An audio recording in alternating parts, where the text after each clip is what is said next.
आपको दिखा रहे हैं दरअसल कि ये तबाही कहां पर हुई है।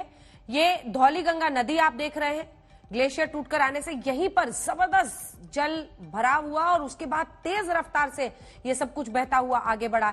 एनटीपीसी का पावर प्रोजेक्ट और ऋषिगंगा जो आप देख रहे हैं, ये प्रोजेक्ट, तपोवन बांध, ये दोनों जगहों पर जबरदस्त असर हुआ और फिर बहाव बहुत ज्यादा हुआ, बहुत बड़ा हिस्सा टूटा और दोनों ही पावर प्रोजेक्ट्स पर जहां काम चल रहा था, बांध टूटने की वजह से देखिए किस तरह की तबाही मची है। लोग फंस गए इन जगहों पर। ये देखिए, यही वो पूरा हिस्सा है जो एक्चुअल तस्वीर आप देख रहे हैं और दूसरा जो मैप है उसके जरिए हमने आपको पूरी तस्वीर समझा दी है। लेकिन सतर्कता रखनी होगी। और विंग कमांडर सतीश शर्मा, अगर आप अपने अनुभव से बताएं कि ऐसी त्रासदी और आपदा के वक्त किस तरह की परिस्थितियां बनती हैं, चुनौतियां क्या होती हैं और सतर्कता कितना महत्वपूर्ण है और क्या इस वक्त जो राहत कार्य है जो हमारी सेना और वहां पर आईटीबीपी तमाम लोग जो कर रहे हैं उसके बारे में क्या जानकारी आप देंगे?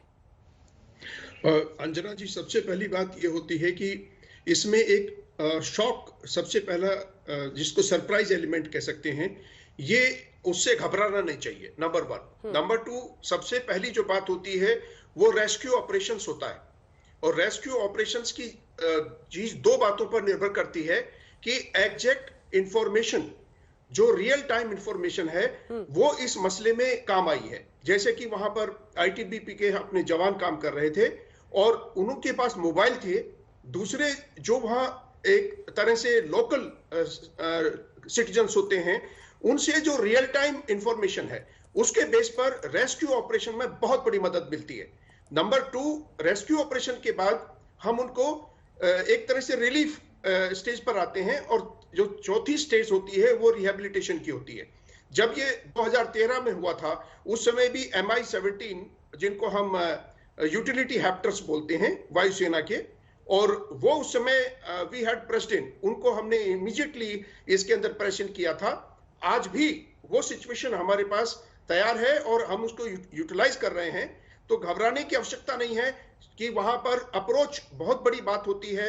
हिली एरिया में जहां ग्लेशियर हो और इस तरह की त्रासदी हो, तो वो अप्रोच हम हेलीकॉप्टर MI-17 के द्वारा प्रदान कर रहे हैं और जो हमारी टीमें, जो रेस्क्यू टीम्स वहां पहुंच चुकी हैं, वो अपना कार्य कर रही हैं। लेकिन टाइम इज वेरी प्रीमियम और हमें इसको समझना होगा कि जितनी जल्दी, जितनी शीघ्रता से एक्यूरेट इंफॉर्मेशन आती है उतना ही हम डैमेज कंट्रोल करने में कामयाब होते हैं। तो ये जो त्रासदी है, इससे इस समय जो एक कोऑर्डिनेशन है राष्ट्रीय स्तर के ऊपर, आईटीबी के जो भी यहाँ अधिकारी बात कर रहे हैं, पांडे जी को मैंने सुना, और साथ में जो हमारे एनडीआरएफ की टीम वहां पहुंच चुकी है, तो ये एक बहुत त्रासदी है। लेकिन ये उस तरह की स्थिति नहीं है कि जिस तरह से 2013 में हुआ था, वो तो एक सुनामी का रूप ले गई थी।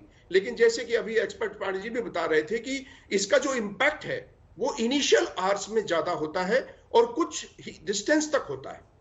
उसके बाद ये नेचुरली आप समझते हैं कि ग्लेशियर के साथ साथ मलबा भी होता है और ये अनप्रेडिक्टेबल, इसीलिए इसको त्रासदी का नाम देते हैं, इसीलिए ये प्राकृतिक आपदा है। तो प्रेडिक्शन नहीं कर सकते हैं, लेकिन यस, जब पूरा राष्ट्र इसके साथ, हमारे सारे इंफ्रास्ट्रक्चर्स हैं, सारे रिसोर्सेस हैं और ये राष्ट्रीय स्तर पर इसकी मॉनिटरिंग हो रही है, घबराने की आवश्यकता नहीं है। लेकिन यस, दृढ़ता से इसका मुकाबला करने की, और सबसे बड़ी बात जो आती है वो आती है इंफॉर्मेशन को कोलेट करना। अगर रियल टाइम इंफॉर्मेशन कोलेट हो जाती हैं, उतने ही लोगों की जानें बचा पाएंगे और सही टाइम पर बचा पाएंगे।